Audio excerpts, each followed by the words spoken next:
Terima kasih Anda masih bersama kami pemirsa. Kami masih berbincang dengan Arief Budimanta dan juga Faisal Basri. Tadi kita sudah sampai pada salah satu kunci untuk menghadapi tantangan-tantangan yang akan kita hadapi di tahun-tahun ke depan. Tahun ini dan juga tahun-tahun ke depan adalah harmonisasi dan sinergi. Pak Faisal Basri barangkali bisa memberi masukan kira-kira sinergi apa saja nih? Satu lagi kalau saya boleh, urusan perut. Maksudnya Pak? Iya, jadi revolusi dimanapun itu bermula dari masalah perut, gitu. Revolusi Perancis, ya, Rusia, segala macam. Nah, jadi saya lihat, oke, inflasi rendah ya, tapi kalau kita lihat kemiskinan itu naik karena ketidakmampuan pemerintah untuk mengendalikan harga-harga pangan.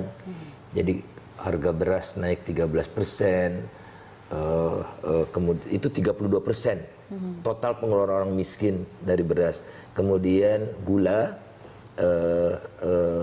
daging ayam ras dan telur ayam ras. Ini 4 yang saya ingat, itu 40% dari total pengeluaran orang miskin. Dan kenaikannya ini double digit semua.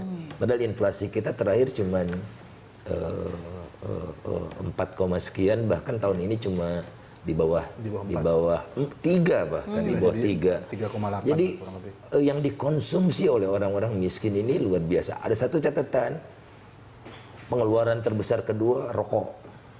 Nah, jadi rokok memang memiskinkan gitu. Nah, oleh karena itu harmonisasi juga harus dilakukan untuk membuat harga pangan itu stabil, tidak boleh berhenti. Pemerintah puas dengan inflasi yang di bawah 3%. Tapi kalau dilihat komponen-komponennya kan ternyata orang kota saja tuh yang menikmati penurunan harga BBM segala. Orang miskin di desa nggak konsumsi BBM. Jadi propur itu tercermin gitu dari kebijakan, karena inequality dan kemiskinan itu sangat boleh jadi separuhnya bersumber dari kebijakan yang kurang proper. Saya ke Pak Arief Budimanta, gimana nih Pak?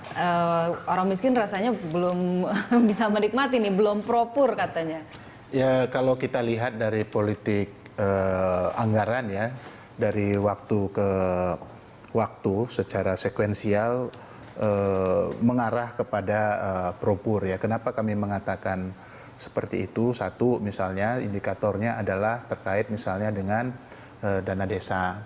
Dana desa ini pertama itu hanya 10, 20, tahun depan menjadi 40 triliun ya. Ini juga dalam kerangka kalau kita lihat kemiskinan itu kan secara populasi dia lebih banyak di desa dibandingkan dengan di kota. Nah, ini kita harapkan kemudian dana desa ini kan arahan dari Pak Presiden itu akan lebih banyak dipergunakan untuk pembukaan lapangan pekerjaan gitu ya. Seluruh proyek-proyek yang terkait dengan dana desa harus dikerjakan dengan padat karya, gotong royong, dan ini diharapkan kemudian memiliki multiplier efek terhadap penurunan kemiskinan. Kemudian yang kedua, inflasi bahan makanan memang ini masih menjadi soal ya bagi kita, tetapi relatifly kalau kita lihat dari tahun-tahun sebelumnya itu sudah lebih baik ya. Jadi memang ada daya dorong juga terhadap penurunan harga-harga dari minyak ya, terutama, sehingga kemudian biaya distribusi kita harapkan, karena memang persoalan inflasi ini terutama bahan makanan bukan hanya datang karena memang kelangkaan dari proses produksi, tetapi juga biaya distribusi juga yang mahal. Nah, dari sisi produksi memang kita akan melakukan proses optimalisasi terus menerus ya, meningkatkan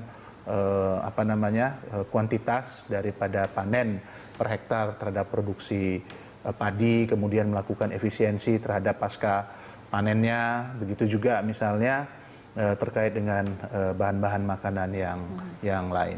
Oke, Pak Arief dan Pak Faisal, saya harus jeda sejenak. Pemirsa, setelah jeda berikut ini kami akan kembali, tetaplah bersama kami.